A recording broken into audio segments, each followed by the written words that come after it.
What is STEAM?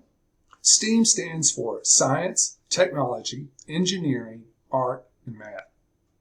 Most people are more familiar with STEM education, but adding the A to create STEAM allows educators to incorporate the humanities, language arts, dance and drama, music, visual arts, and design into their lessons.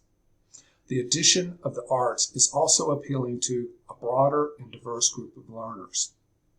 The STEAM approach to instruction involves teaching multiple content areas in an integrated way that resembles real life. Content areas like math and science, they don't exist in silos in the real world. Jobs often require workers to simultaneously apply multiple skill sets from complementary disciplines. STEAM's interdisciplinary lessons share certain characteristics that prepare students to accomplish these authentic tasks. Each lesson starts by selecting a topic that incorporates the 5 components of STEAM and connecting that topic to a real-world problem.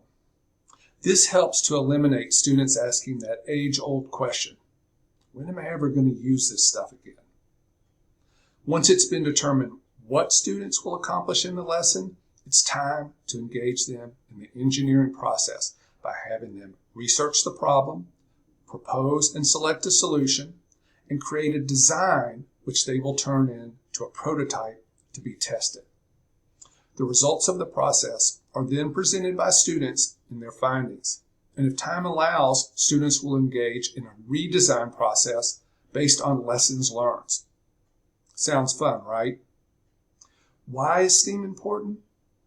Because engaging students in hands-on, interdisciplinary activities that require them to collaborate, communicate, and solve authentic problems through creative and critical thinking leads to improved student achievement.